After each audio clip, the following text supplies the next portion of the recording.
하늘에 계신 우리 아버지여, 이 시간 말씀을 전하는 저의 마음 가운데 성령으로 조명하시고 순수한 복음을 온전히 전할 수 있도록 도와주시옵소서. 빛을 비추시고 온전히 선포할 수 있도록 성령으로 저를 주장하여 주시옵소서. 또한 말씀을 듣는 우리 원주시 장로교회 모든 성도들의 마음 가운데 성령으로 빛을 비춰주심으로 복음의 말씀을 밝게 깨닫게 하시고 알게 하시고 믿게 하심으로 생명을 얻게 하옵소서. 또한 그 생명을 누리게 하옵소서. 아버지 말씀하옵소서. 아버지의 자녀들이 듣겠나이다. 예수님 이름으로 기도합니다. 아멘.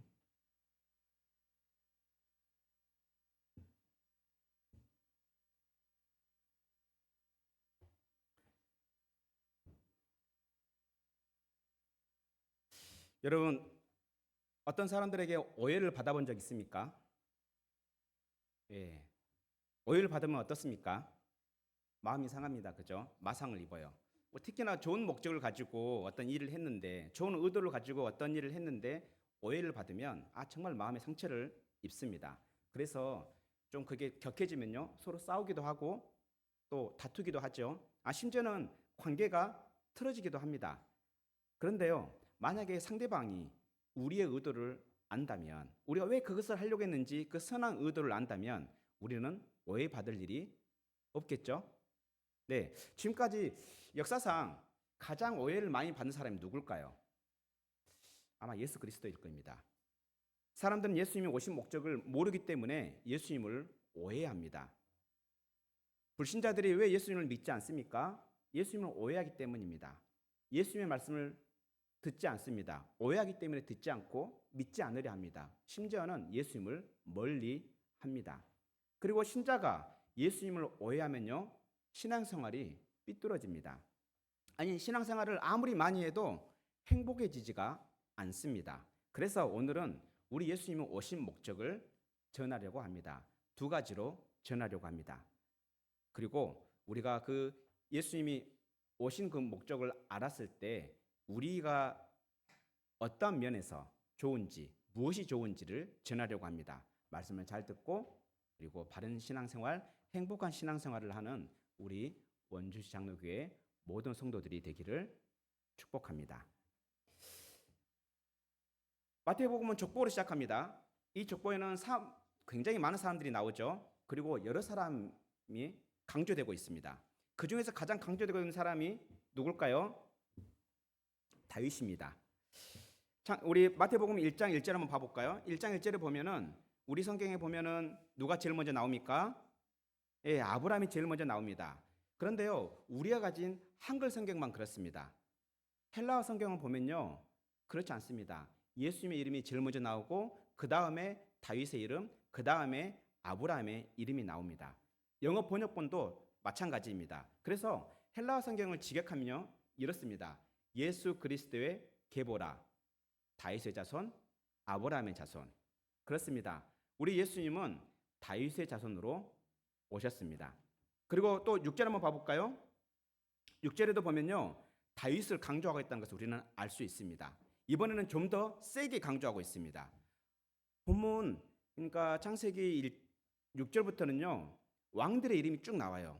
이스라엘의, 유다의 왕들의 이름이 쭉 나오는데 그 족보에 왕들의 이름이 나오는데 이름만 나옵니다. 그런데요, 유일하게 왕이라는 단어를 붙이는 사람은 단 한 명입니다. 누굽니까? 다윗입니다. 다윗의 이름에만 왕의 칭호를 붙이고 있습니다. 이와 같이 우리 예수님은 다윗 왕의 자손으로 오셨습니다. 그리고 16절, 본문 1장 16절에 보면 예수님이 누구의 아들로 태어났는지를 말씀하고 있습니다. 우리 본문 16절을 한번 같이 읽어볼까요? 본문 16절입니다. 연준아, 본문 16절이야. 시작. 야곱은 마리아의 남편 요셉을 낳았으니 마리아에게서 그리스도라 칭하는 예수가 나시니라. 아멘. 본문 16절만 보면 예수님은 누구의 사이에서 태어났다고 보입니까? 요셉과 마리아에게서, 남자와 여자, 그러니까 남편 요셉과 아내 마리아에게서 태어난 것으로 우리는 오해할 수 있습니다. 만약에 예수님이 요셉과 마리아 사이에서 태어났다면 예수님은요, 우리와 똑같은 사람입니다. 우리와 똑같은 죄인이 됩니다. 만약에 우리 예수님이 그렇게 남자와 여자, 사람과 사람 사이에서 태어나서 죄인으로 태어난다면 우리 예수님은 우리의 죄를 대신해서 담당할 수 없습니다. 예수님은 우리의 구원자가 될 수가 없습니다. 왜 그렇습니까?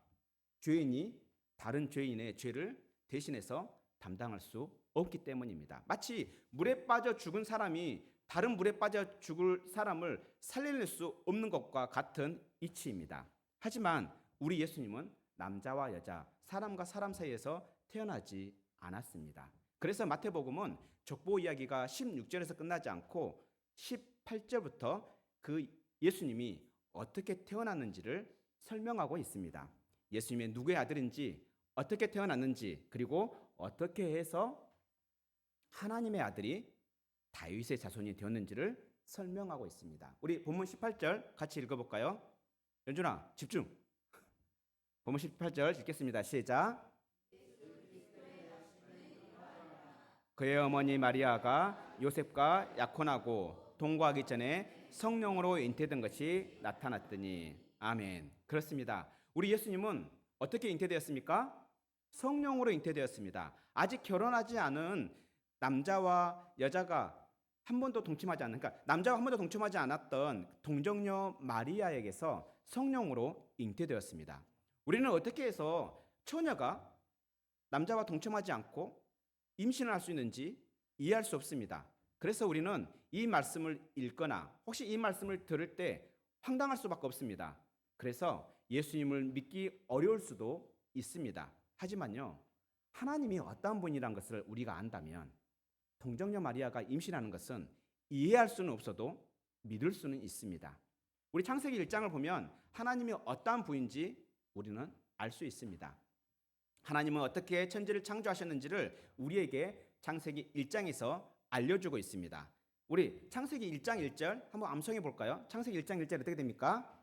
태초에 하나님이 천지를 창조하시니라. 아멘. 정말 아멘입니다. 우리 하나님은 하늘과 땅을 창조하셨습니다. 아무것도 없는 중에 보이는 모든 것들과 보이지 않는 모든 것을 창조하셨습니다. 그런데 무엇으로 창조하셨습니까? 말씀으로 창조하셨습니다. 태초에 하나님은 말씀으로 하늘과 땅을 창조하셨습니다. 태초에 하나님은 성령과 함께 말씀으로 천지를 창조하셨습니다. 하나님께서 성령과 함께 말씀으로 천지를 창조하셨다는 것을 믿는다면 하나님이 성령으로 동정녀 마리아에게 아들을 잉태하게 하신 것 또한 우리는 믿을 수 있습니다. 세상을 창조하신 하나님, 만군의 왕이신 하나님의 아들 예수 그리스도입니다. 이와 같이 우리 예수님은 하늘의 왕으로 이 땅에 오셨습니다.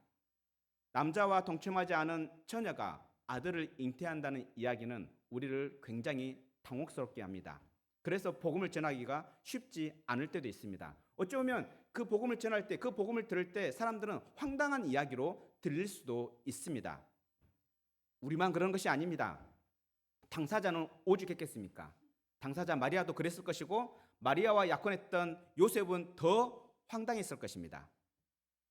입장을 바꿔 생각해 보세요. 그렇지 않겠습니까? 약혼한 요셉이 얼마나 황당했을지 19절에 말씀하고 있는데요. 우리 19절 한번 같이 읽어볼까요? 19절입니다. 시작. 그를 드러내지 아니하고 가만히 끊고자 하여. 그렇습니다. 요셉은 자신과 약혼한 마리아가 임신했다는 소식을 들었습니다. 그때 요셉 어땠을까요? 굉장히 혼란스러웠을 것입니다. 굉장히 당황스러웠을 것입니다. 아니, 당황스러워 못해 황당했을 것입니다. 그 이상 아니었을까요? 분노가 치밀지 않았을까요? 하지만요, 본문은 요셉이 어떤 사람이라고 말하고 있습니까? 의로운 사람이라 말합니다. 그래서 경솔하게 행동하지 않았습니다. 사려 깊게 행동을 했습니다. 비록 자기가 약혼한 마리아와 한 번도 동침한 적이 없는데 갑자기 임신했다는 소리를 듣고 황당하고 당혹스럽고 심지어는 분노가 일어났을지 모르지만 그는 경솔하게 행동하지 않았습니다. 어떻게 행동합니까? 드러내지 아니하고 가만히 끊고자 했습니다. 여기서 끊다는 이야기는요, 자유롭게 하다, 풀어주다라는 뜻입니다. 요셉은 자기에게 일어난 이 황당한 일을 조용하게 해결하려고 했습니다. 요셉은 마리아가 다른 남자 때문에 임신한 거로 생각했던 것 같습니다. 그래서 조용히 풀어주려 했습니다. 자기와 약혼한 것을 파기하고 다른 남자와 결혼해서 정상적인 결혼 생활을 하게 하려고 풀어주려 했습니다. 바로 그때 그렇게 풀어주려고 마음 먹었을 그때에 하나님의 천사가 나타납니다. 우리 본문 20절 같이 읽어볼까요? 본문 20절입니다. 시작. 주의 사자가 현몽하여 이르되 다윗의 자손 요셉아 내 안에 데려오기를 무서워하지 말라. 그에게 잉태된 자는 성령으로 된 것이라. 아멘. 그렇습니다. 하나님은 천사를 보내서 요셉을 설득하고 있습니다. 하나님은 마리아에게 무슨 일이 일어났는지를 설명하고 약혼한 그 마리아를 데려오라고 설득하고 있습니다. 데려오라는 말은 결국에는 결혼하라는 말입니다. 그렇게 결혼하라고 설득하고 있습니다. 그래서 요셉은 그 설득에 어떻게 됩니까? 설득이 되어집니다. 요셉은 놓아주기로 한 그 결정을 취소하고 마리아를 데려와서 결혼을 합니다. 하지만 아들을 낳기까지 마리아와 동침하지는 않았습니다. 그래서 성령으로 잉태된 예수님은 요셉의 아들이 되었습니다. 다윗의 자손이 되었습니다. 우리를 구원할 다윗의 자손이 되셔서 우리에게 오셨습니다. 우리 하나님은 주로 이런 방식으로 일을 하십니다. 우리 하나님은 우리를 설득하시고요, 우리를 통해서 위대한 일을 행하십니다. 그래서 우리가 하나님께 설득당하는 것은요, 참으로 행복한 일입니다. 위대한 일입니다. 우리 원주시 장로교회 모든 성도들이 하나님께 설득당하는 행복한 성도들이 되기를 축복합니다. 하나님께 설득당하는 일들이 많기를 축복합니다. 본문 20절에서 우리가 주목해야 할 단어가 있습니다. 하나님의 천사가 요셉을 부를 때요, 어떻게 부르고 있습니까? 20절에 다윗의 자손 요셉아. 그렇습니다. 요셉의 이름만 부르고 있지 않습니다. 다윗의 자손 요셉이라고 부르고 있습니다. 다윗의 자손, 요셉은 다윗의 자손입니다. 그래서 요셉과 결혼하여 태어난, 마리아에게서 태어난 그 아이 예수 그리스도도 다윗의 자손이 됩니다. 비록 예수님은 성령으로 잉태되어 하나님의 아들이지만 요셉에게 입양되어 다윗의 자손이 되었습니다. 이와 같이 우리 예수님은 다윗의 자손으로 오셨습니다. 예수님은 성령으로 잉태되었기 때문에 당연히 누구의 아들입니까? 예, 하나님의 아들입니다. 하늘의 왕이십니다. 그리고 요셉의 아들로 태어났기 때문에 누구의 아들이 됩니까? 요셉의 아들 다윗 왕의 자손, 다윗 왕의 아들이 됩니다. 이스라엘의 왕이 되는 것이죠. 이와 같이 우리 예수님은 진정한 왕으로 이 땅에 오셨습니다. 우리 예수님은 다윗처럼 새 이스라엘을 건설하려고 오셨습니다. 우리 예수님은 하나님처럼 하나님 나라를 이 땅에 창설하려고 오셨습니다. 그렇다면 예수님이 하나님의 나라를 건설하려고 오셨다. 이 사실이 어떤 사람에게 기쁠까요? 하나님이 이 땅에 하나님의 나라를 건설하려고 오셨다. 어떤 사람이 이 말을 들었을 때 기쁠까요? 나라가 없는 사람들. 그렇죠. 나라가 없는 사람들. 의지할 나라가 없는 사람들에게 이 소식은 정말 기쁜 소식이었을 것입니다. 말 그대로 복음이었을 것입니다. 당시 이스라엘 나라는 망하고 없었습니다. 400년 동안 다른 나라, 다른 민족에게 지배를 받았습니다. 그리고 예수님께서 태어날 그 당시에는요, 로마의 지배를 받고 있었습니다. 이스라엘 사람들은 오랫동안 나라가 없어서 고통스럽게 흩어져서 살아야만 했습니다. 이렇게 나라가 없는 이스라엘 사람들에게 다윗의 자손이 태어났다. 이것은 말 그대로 기쁜 소식이고 복음일 것입니다. 왜 그렇습니까? 이스라엘 사람들은 하나님의 말씀을 기억하고 있기 때문입니다. 다윗의 자손으로 오실 그분이 세울 그 나라가 어떤 나라인지를 하나님 말씀으로 약속하셨기 때문입니다. 그 약속의 말씀이 사무엘상 7장 13절과 16절에 나오는데요. 이렇게 기록되어 있습니다. 제가 읽겠습니다. 그는 내 이름을 위하여 집을 건축할 것이요 나는 그의 나라 왕위를 영원히 견고하게 하리라. 아멘. 그렇습니다. 다윗의 자손이 이 땅에 오시면 하나님 나라를 건설하게 될 것인데 그 건설되어지는 하나님의 나라는 어떻다고요? 영원히 견고하게 될 것이라 약속하셨습니다. 하나님 나라는 영원히 견고합니다. 하나님 나라는 영원히 견고하다는 것은 영원히 멸망하지 않는다, 망하지 않는다는 뜻입니다. 견고하다는 말은 흔들리지 않는다는 뜻입니다. 그래서 미래가 확실하고 안전하다는 뜻입니다. 그래서 하나님 나라 국민, 하나님 나라의 국민이 되면은 불안하지 않습니다. 하나님 나라의 국민은 안전하기 때문에, 하나님 나라는 안전하기 때문에 안심하고 살 수가 있습니다. 이와 같이 우리 예수님은 하나님 나라를 건설하려고 오셨습니다. 이 사실을 믿습니까? 그렇다면 자기가 하나님 나라 백성임을 기억하며 안심하기 바랍니다. 예수님 안에 있다면 안심하기 바랍니다.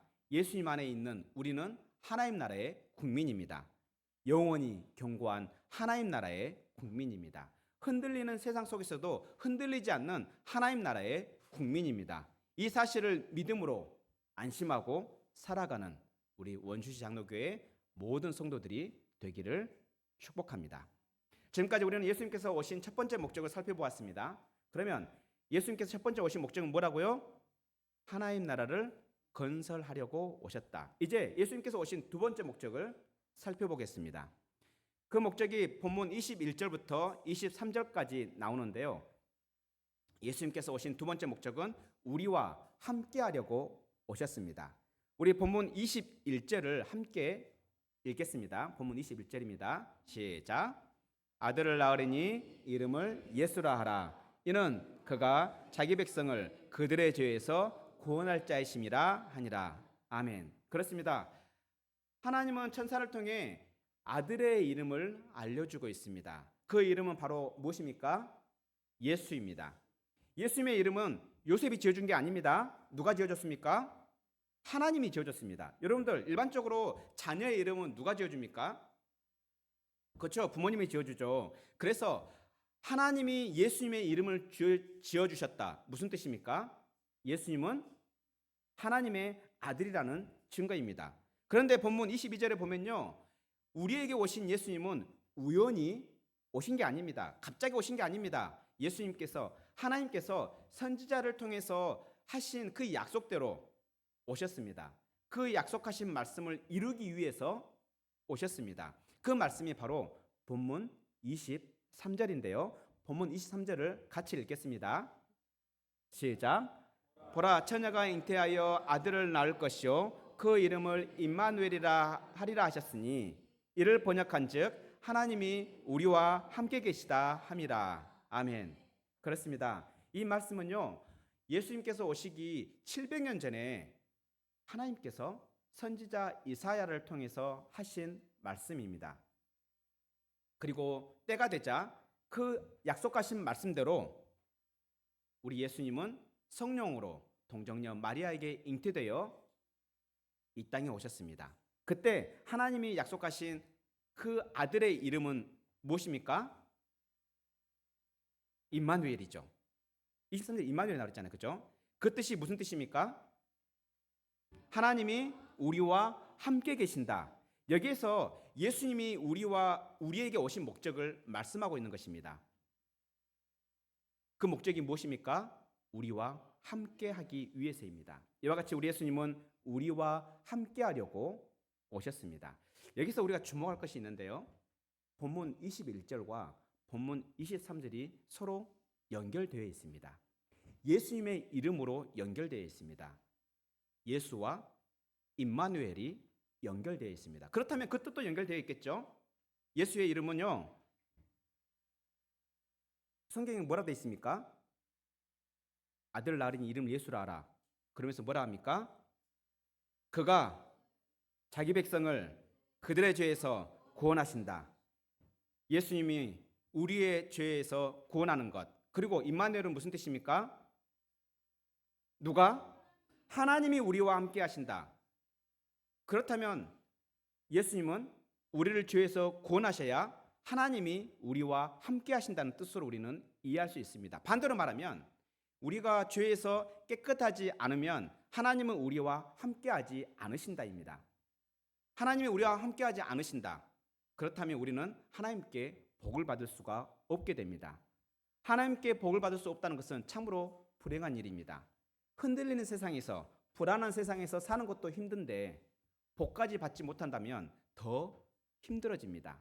이러한 측면에서 우리는 모두 불행한 사람들이었습니다. 이렇게 불행했던 우리를 위해서 예수님이 오셨습니다. 우리에게 오신 예수님은 우리를 우리의 죄에서 구원하십니다. 그리고 우리와 함께 하셔서 우리로 하나님의 복을 주시고 누리게 하십니다. 이와 같이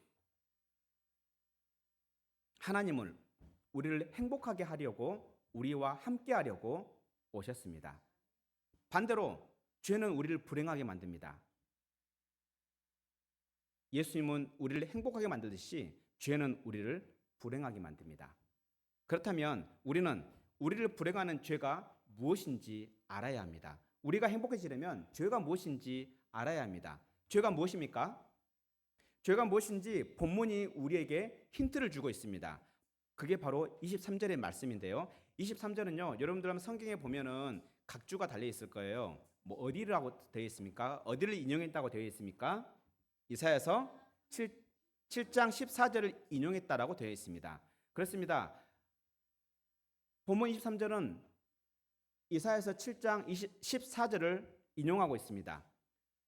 그래서 이사야서 7장을 읽어보면 죄가 무엇인지 알 수 있습니다. 이사야서 7장을 보면요, 유다 왕이었던 아하스 왕의 이야기가 나옵니다. 아하스가 유다를 다스리고 있을 때 유다와 분단되어 있었던 북이스라엘과 북이스라엘 옆에 살았던 아람이 서로 연합해 가지고 침공을 했습니다. 아하스 왕은요, 연합군을 겨우 간신히 막아냈습니다. 그런데 그렇게 겨우 막아냈는데 또다시 쳐들어온다는 소식을 들었습니다. 지금도 그렇지만 한 나라가 두 나라를 한꺼번에 방어하는 것 쉽지 않습니다. 그래서 아하스는 고민을 합니다. 고민하다가 생각해낸 것이 무엇입니까? 군사력이 강했던 아수르와의 동맹을 하려고 합니다. 아수르를 의지하려고 합니다. 아수르는 그때 당시에 초강대국이었습니다. 그래서 아수르와 동맹하면은 두 나라가 쳐들어와도 별 탈이 없겠다라고 생각했던 것 같습니다. 그래서 아수르의 동맹을 요청하고 아수르의 도움을 구하려 했습니다. 이렇게 아하스는요, 아수르를 의지했습니다. 아하스는 스스로가 하나님 나라 백성이라고 말은 하면서도 정작 하나님을 의지하지 않고 세상을 의지했습니다. 그래서 하나님은 이사야 선지자를 이렇게 보내서 이렇게 말씀합니다. 너는 하나님께 도움을 구하라. 너는 하나님께 의지하라. 그리하면 도와주실 것이다. 그러자 아하스가 이렇게 대답합니다. 저는 하나님을 번거롭게 하지 않겠습니다. 저는 하나님을 시험하지 않겠습니다. 아하스의 이 말은 마치 겸손한 신앙처럼 들립니다. 하지만요, 그 뜻이 아닙니다. 군사력이 강한 아수르가 있는데 그 아수르하고 동맹하면 되는데 굳이 하나님을 수고스럽게 할 필요 없다는 뜻입니다. 하나님을 의지할 필요가 없다는 뜻입니다. 그래서 하나님은 이러한 불신앙으로 반응했던 아하스에게 한 가지 징조를 주시는데요. 그 징조가 바로 임마누엘의 징조입니다. 처녀가 잉태하여 아들을 낳게 되는 임마누엘의 징조입니다. 여기에서 하나님은 죄가 무엇인지 그리고 복음이 무엇인지를 우리에게 알려주고 있습니다. 아하스는요, 하나님을 신뢰하지 않았습니다. 하나님보다도 세상을 신뢰했습니다. 다른 것을 신뢰했습니다. 이것을 전문용어로 뭐라 하는지 아십니까? 불신앙이라고 부릅니다. 이것은 죄입니다. 우리를 불행하게 만드는 죄입니다. 우리는 우리를 도우시는 하나님, 진정한 왕이신 하나님을 의지하고 믿어야 합니다. 그래야 우리는 행복할 수 있습니다. 그런데 우리는 우리 스스로 하나님을 의지하고 믿을 수 있는 능력이 없습니다. 왜냐하면 우리는 스스로 빠져나올 수 없는 늪과 같은 죄에 빠져 있기 때문입니다. 그래서 하나님이 오셔서 우리를 도와주셔야 합니다. 하나님이 우리를 우리의 죄에서 건져주셔야, 구원해 주셔야 우리는 하나님과 함께하는 복을 받을 수 있습니다. 행복해질 수 있습니다. 이것이 이사야서 7장이 말하고 있는 복음이며 교회입니다. 이사야서 7장의 말씀은 본문 21절과 본문 23절에서 그대로 나타납니다. 이 말씀은 우리를 행복하게 하는 말씀이기 때문에 우리 다시 한번 21절부터 23절까지를 읽도록 하겠습니다. 21절부터 23절입니다. 읽겠습니다. 시작.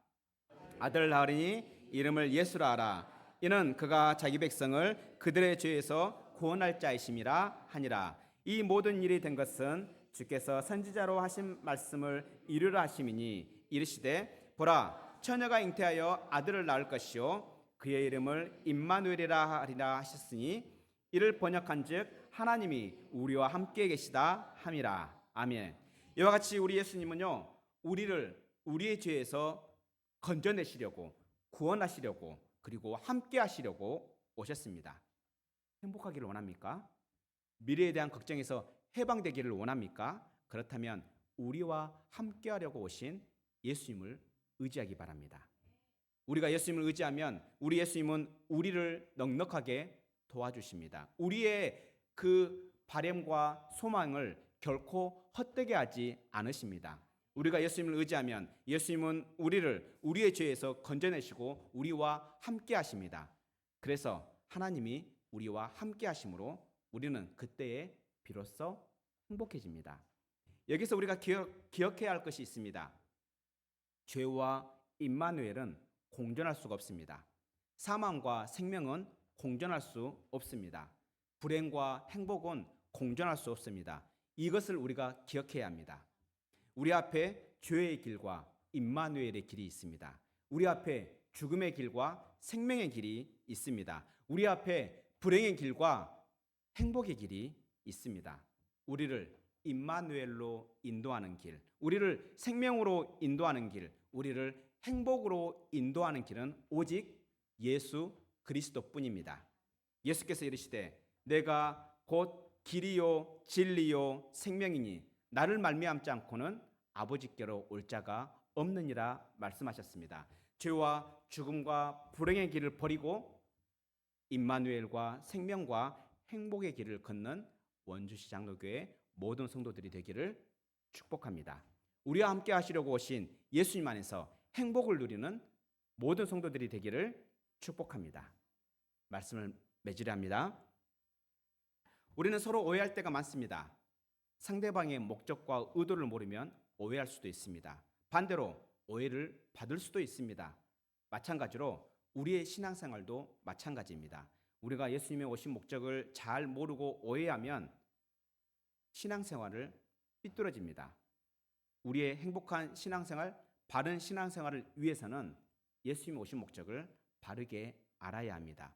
그래서 오늘은 본문 말씀을 통해서 예수님께서 오신 목적 두 가지를 살펴보았습니다. 첫째로 예수님께서 오신 목적은 하나님 나라를 건설하려고 오셨습니다. 두 번째로 우리 예수님은 우리와 함께하려고 우리를 도와주시려고 오셨습니다. 이 사실을 믿고 예수님을 우리의 구원자로 고백하고 우리의 주인으로 영접하면 우리는 영원히 견고한 하나님 나라의 국민이 됩니다. 그리고 하나님이 우리와 함께 하시는 그 복을 받게 됩니다. 누리게 됩니다. 그래서 우리가 이 복을 받으면은 세상이 흔들리고 아무리 불안할지라도 우리는 안심하고 살 수 있습니다. 행복하게 살 수 있습니다. 이렇게 좋으신 예수님과 한 주 동안 또한 동행하면서 안심하고 행복하게 생활하는 우리 원주시 장로교회 모든 성도들이 되기를 축복합니다. 기도하겠습니다. 우리를 하나님 나라 국민 삼으시려고 성령으로 독생자 예수님을 보내주셔서 감사합니다. 우리에게 오셔서 하나님 나라를 건설하시고 우리를 우리의 죄에서 건져주시고 그 견고한 하나님 나라로 우리를 불러주신 예수님 감사합니다. 우리에게 성육신하신 예수님을 믿게 하시고 임마누엘의 복을 주신 성령 하나님 또한 감사합니다. 하나님 아버지, 우리로 예수님이 오신 목적을 기억하게 하소서. 그래서 하나님 나라 백성답게 하나님 나라 국민답게 살 수 있도록 성령님 우리를 도우소서. 예수님의 제자로서 예수님을 바르게 따를 수 있도록 행복한 신앙생활을 할 수 있도록 우리를 말씀으로 가르치시고 우리의 영과 우리의 영을 육을 강건하게 하옵소서. 다윗의 자손이시며 임마누엘 되시는 우리 구주 예수 그리스도의 이름으로 기도합니다. 아멘.